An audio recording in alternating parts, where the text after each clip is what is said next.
Taking it from the top. Top. Tippy. It Oh, bomb on people. Sing it, daddy. Hey. B-Right.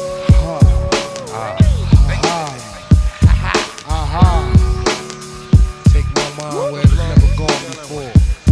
Grow like a mushroom in Taking it couch. from the top. Top. Tippy. It Oh, bomb on people. Sing it, daddy. Hey. B-Right. All right, everyone, and welcome to another exciting episode of Spotlight by Camille. I'm your host, Jasmine Camille. I hope all y'all had a wonderful Thanksgiving. Y'all had the turkey, ham, dressing. I know some of y'all got leftovers, so I'm coming to your house. Watch out for it. All right, y'all, today I have a very special guest. Y'all can wake up with him with the #1 hip-hop morning show with the 3 Live crew. You can also catch him on MTV2, Wildin' Out with my boy Nick Cannon, and he just opened up for Cat Williams. Need I say more? Give it up for B Daht. He is in the building, y'all. He is in the building. Two things. All right. First, we are on MTV. MTV? Yes, we're I'm on MTV. I apologize. Ain't no need to do no editing, no corrections. Catch her on her flaws.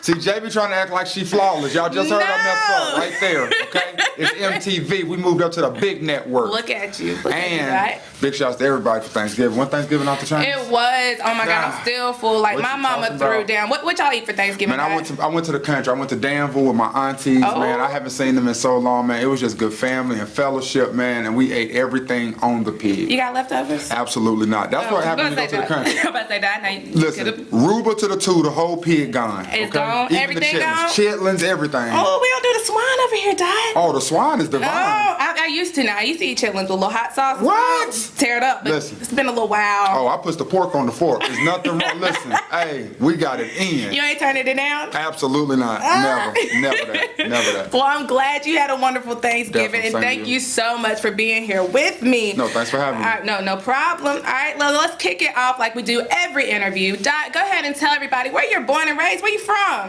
I was born in St. Louis, Missouri. Okay. But I don't claim it that much because if we both went to St. Louis, we both have to use GPS. Okay. I'm not familiar with it. My hometown that I call home is Greensboro. Greensboro. You know what I'm saying? That's where I went to middle school at Mendenhall. I went to Grimsley High School. Okay. And but the B Daht, that whole moniker and that whole thing was made in Winston-Salem at Winston-Salem State University Well, in the year I'm from 2000. Detroit. See, there you go.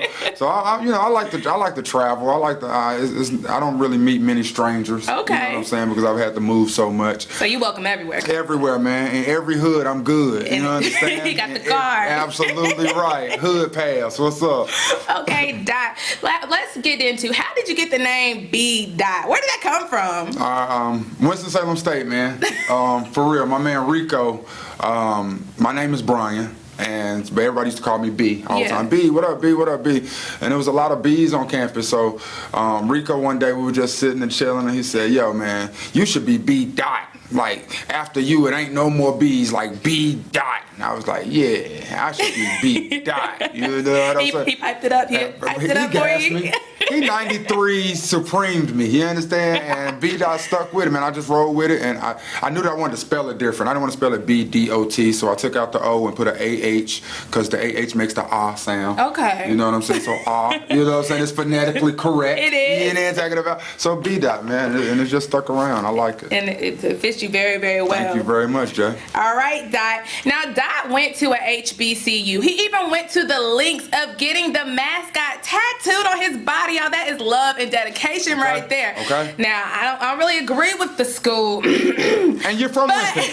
But I'm an Aggie, Dot, all day. All day, Dot. I am an Aggie. I can't knock Aggies that. are the best. I can't knock that. My wife is an Aggie. I made a great decision. She did the right thing. You She see what I'm did the saying? right way. I did the right thing. I found an Aggie. You did, see? You can make up for it. Thank I you. forgive you. He's forgiven. He See? is forgiven. I'm honorary Aggie. I'm a raggy. I am a raggy. He got love everywhere. I do. Now, Dot, how did you go about picking your major when you were in school? Because there's a lot of young people. Some people are just in school to be in school, really don't know what they want to do. So how did you go about picking your major? Honestly, I think my major chose me. Okay. Like, for real. Like, I didn't really know. When I went to college on a, my major was art. Okay. when I graduated from high school, I didn't go straight from high school to college. I took a 3-year break in between that. And when I first graduated from high school, I had a full ride to the Art Academy in Cincinnati. You can draw like that, Dot? Yeah, like you got skills. Yeah, I had gold keys in high school, and art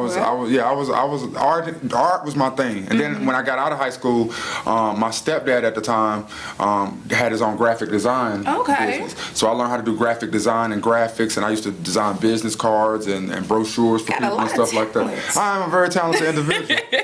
Very, very talented individual. But so then my stepdad told my mom that I had to get out of the house. Yeah, he said, you're 19 years old, about to be 20, and you're still sleeping at your mom's house. You either have to get out and get a job and get your own place, or you have to go to college. And I was super lazy, so I said, I'm gonna just go to college, give me a good 4 years, and somebody paying for my rent, somebody paying for my food. Little free meals. You know what I'm saying? And because I was from Greensboro, and I had already been at A&T playing and ripping and running, I said, I want to go somewhere else. And I went to Winston-Salem State. Okay. You know what I'm saying? So when I came to State, it was super, super love. Okay. You know what I'm saying? And I wasn't drawing as much, but I wanted to be around the women and stuff, and it was crazy. Ladies, man. Yes, no, not at all, but I just wanted to be around the women. Like, when I got to Winston-Salem State, it was 36-1. Dang, that's a big ratio. 36-1, you know what I'm saying? And and God just started working with me. You understand? So at that time I was off the chains. Right. You understand? So I went to Mosaic, the modeling troupe, and I auditioned for them, and I was a cool guy and pretty people knew me or whatever. Yeah. So they let me in on the strength for that, not because I'm a model, but just I was about to say, they got a good little model look. You know, you got well, the I tall, look good in anything I wear. You know what I'm saying? I'm not gonna knock that, Jay.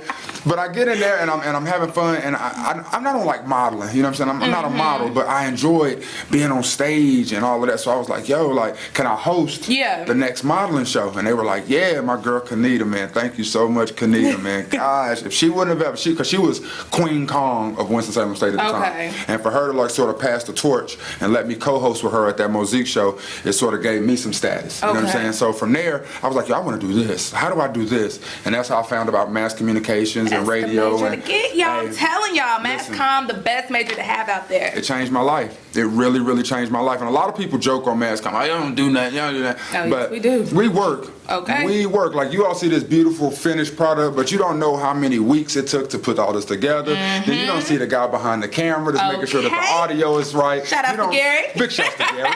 You don't understand. Like, you don't understand what it all goes through, but all of that is taught in mass comm. You have to, because this is just the talent portion. You have to have your interview skills. You have to have your videographers. You have like all of that. It all to make one complete package. And I appreciate Winston-Salem State for all the guidance they gave me on it. That's why I have this tattoo. Yeah, I mean, that's permanent. Like, that's why I have it. I can't, and I don't want to, because this Winston-Salem State, everything that I have, I credit a lot, of course, to God. Yes. But Winston-Salem State really honed a lot of those skills, and I'm super appreciative. That is awesome, Dad. Most definitely. And I mean, if you're in school right now, if you don't know what you want to do, go ahead and find that out. Just explore and dibble and dabble in things until you find out what's best for you, because it's your career. You're going to be in it for a while. Absolutely. All right. Now, switching gears up a little bit, we all make mistakes in life. We all do things that we're not proud of. And not me. Perfect. Hey, when you see, I started stuttering, like, wait a minute. That's not on my cards. I was like, yeah. So the card says that. You messed up. But we all make mistakes. And, you know, the biggest thing is that you overcome your mistakes and you don't let them defeat you, no matter what you do. Sure. So what advice can you give people who, you know, might be going through some things and they've gone through some things and they just think like, dang, I've messed up. I can't turn my life around. Ain't nobody going to hire me with this record. What advice can you give to those people out there? On the way late to this interview. He was late. Just let y'all know. I was on Instagram and I saw a 60-second clip from Oprah. Okay.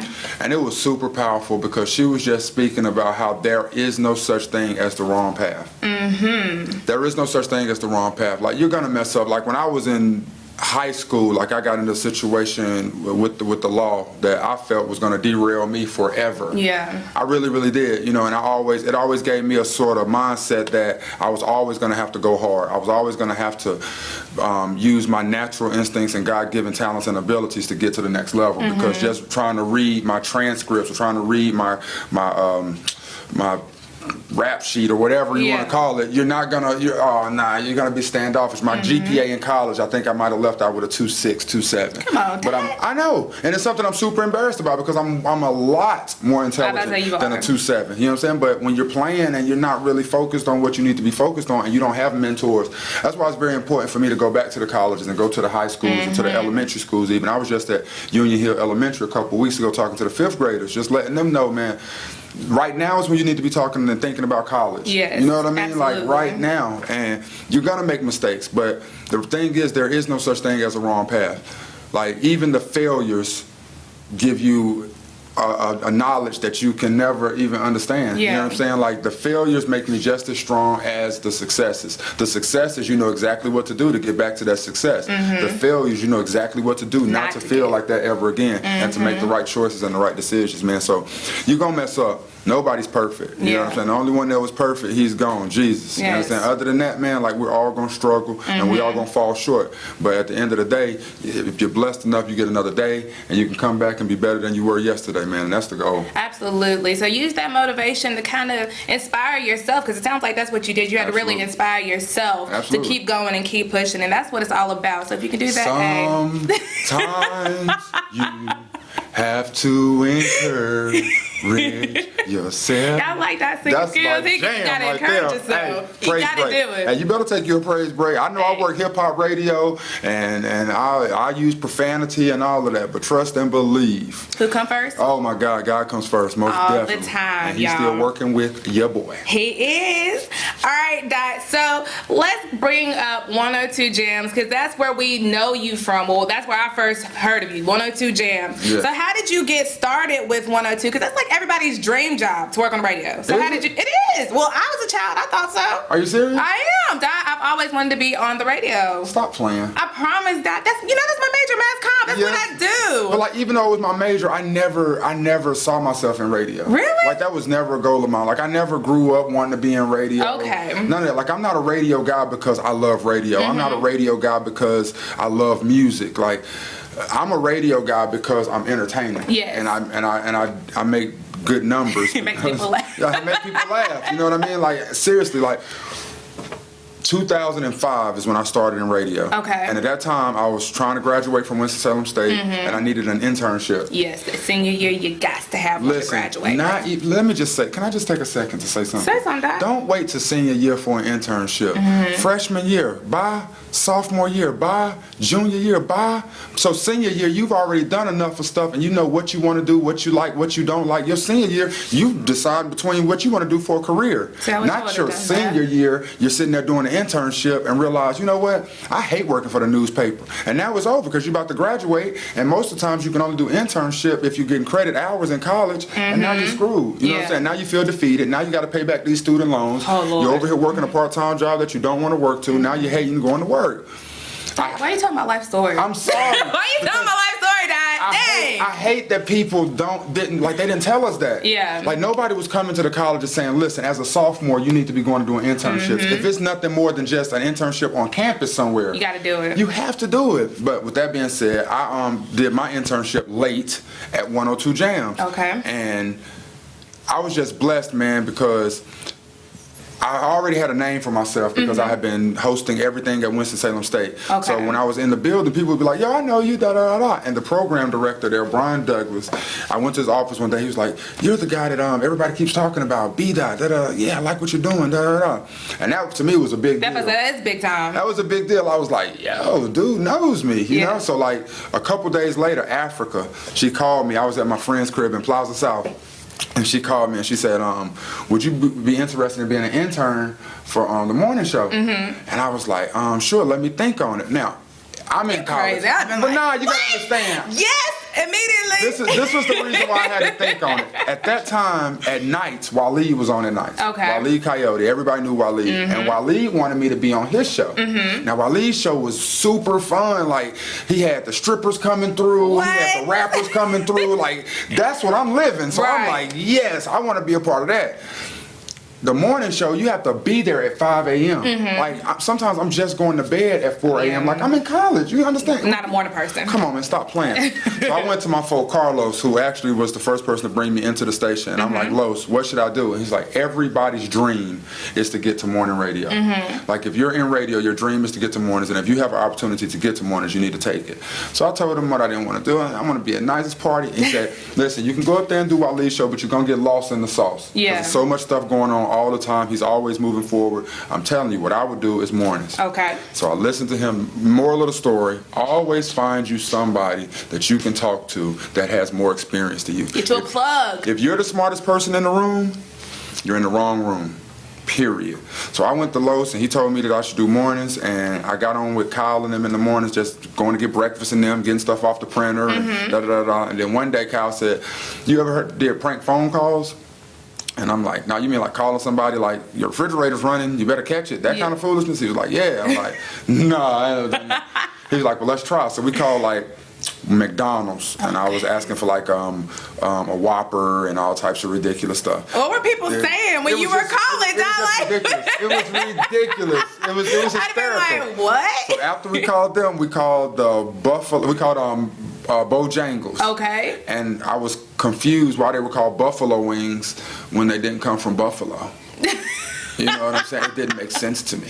So we were calling, they did, what's that way? I'm like, come on, like, and they just trying to tell me that. So that was hysterical. Oh, good. So we knocked out like 3 or 4 pranks, and he was like, yo, we're gonna play these back next week. So we started playing the pranks, and the people started loving them, so we started doing more pranks and more pranks. And they added me onto the show, and then I did like 8, 9 years on the Wild Out with Kyle and Af, and then it was me, Kyle, and Tosh. And then Kyle went to Chicago. Now he's killing in Chicago morning. They blessed me with my own morning show, and I grabbed Roxy and Drankins, and now we had a 3 live crew, and now we're going on our 3rd year, man, with some of the best numbers. Best the 102 morning Jams show, ever y'all. heard. If y'all want to laugh in the morning, I'm telling you, I'm not a morning person, but if I want to wake up and laugh, y'all got to tune in to 102 Jams. I'm telling you, just to wake up and get that morning laugh in, because not a morning person. We try to do our best, man. Our tagline is we like to inform. Like, we know we have a responsibility to inform, you know, things that's going on in the community, things that's going on in the world, but we try to do it in an entertaining fashion so that you don't go to sleep. Yeah, because the news does get boring. You get tired of hearing the depressing things on the news every day. It's just something else. It's just like, I don't want to hear it. We want to switch gears. 3 live. So you did start out as an internship. How did you stand out from other interns? Because, I mean, even though you have the internship, you want to seal that job. That's what every college student dream is, to seal the job, get that career started. So what made you stand out from other internships in 102 Jams or other interns? Like, I promise I don't want this to sound arrogant, but just being me, man. Like, I've always been a standout type of individual. Like, it's just my personality. Yes. Whenever I'm in a room, like, I'm going to try to light up the room as much as possible. You know what I'm saying? I want to make eye contact with everybody and make sure everybody's comfortable and having a good time. You know what I mean? Like, that's just me. Like, I'm just a good guy. The good time guy. You know what I'm saying? But it comes with a heaviness too, because when I'm out, I don't get to have a down day. Yeah. You know what I mean? Like, when people see me, if I don't come in the room and I'm, what's up? How's everybody? Hey! Like, oh, what's wrong with you, Dad? You must be depressed. You know, you Absolutely. sad, Dad? Like, what's going on? You ain't making us laugh. Absolutely. And I'm like, gosh, you know, like, I'm just with my daughter. Like, we at the doctor, please. Like, chill out. We're getting shots today. Give me a second, please. But yeah, like, I just and again, because it is a part of me, but just going hard. Like, when I got in that building, man, they couldn't get me out the building. Okay. Like, I would be there in the mornings for the morning show. I would stay after with Delight. After Delight, did she need anything? I would go get something to eat, come back. I would stick around for Tap Show. I would joke around with him. Maybe he might let me on the air. Maybe he won't. I would go stay for Waleed's show. Like, I was there all day. Like, so you lived at the station? Why not? You want the job? Why not? But see, not even want the job. Like you just said, like, it's a dream job. You know what I mean? Like, that's like you having a job with the Panthers and you don't stay at the facility all day. Why wouldn't you stay at the facility all day and talk to everybody? Like, when I'm at the building, like, everybody in the building knows me. When I came in, everybody was talking Dot. People were coming in to check on Dot. Like, Dot, you all right? Everybody. I'm like, dang. Because I'm the good time guy. Yeah. You know what I'm saying? Like, and it is the best job in the world. Like, I get to entertain people for a living. It's not as easy as everyone assumes it is, but it is the best job that I've ever had in my life. life, man. And from that perspective, like, it was a situation where I didn't want to leave. Not, man, I'm ready to go, man. I'm gonna stick around because I'm trying to impress people. Yeah. No, like, I was enjoying learning. I was enjoying being on commercials. I was enjoying learning how to edit. I was enjoying going out in the streets and mixing and mingling. So I bubbled to the top. Yeah. You know, you had people that were there just to get their hours. You know, you had people that were there and they would be there, but they didn't really say anything, or they didn't go that extra mile to help. And like in life, you have to make yourself an asset. Okay. You have to make it so if you're missing, people are like, gosh, man, where is Jay? You know, I didn't realize how much work she did. Like, she does all of this. Like, gosh, when you're that type of person, they can't fire you. Right, 'cause like, they need you. At 102 Jams or Intercom, the company, 102 Jams, the station, if someone fired me, it would be a huge hit. Yeah. Not necessarily because I'm not replaceable. Somebody will come in and definitely fill my spot. But they can't be you though. You would miss so much. Like, I'm in promo meetings helping. I'm in sales helping. I saw somebody. I was at the mall and they were trying to do something, so I gave them your number. Like, I'm always forward thinking in that regard. And if you have that many octopus tentacles out there and you touch that many different realms of the job, it's tough for them to let you go. Yes, octopus. Trying to be an octopus. Hey, you gotta be an octopus on the job, okay? You gotta do it all. So y'all make yourself stand out. Like Dot said, do it all so y'all can land that dream job. No one wants to go to a job that they hate every morning. Thank you for watching this episode of Spotlight by J. Camille with B Daht. I hope you like what you saw. Make sure you tune into part 2, airing next week. Here's what you don't want to miss. Check it out. Here you go. In a perfect world, she would probably want to go to Fiji. Okay, it's beautiful. Yeah, she want to do that. Yeah, but like in a realistic world, right? That was back to reality. Yeah, back to reality. We just want to do something like Jamaica, man. Like Jamaica, like the nice side though. Not where the locals are. We're gonna stay on the. Not the locals. No, not the locals.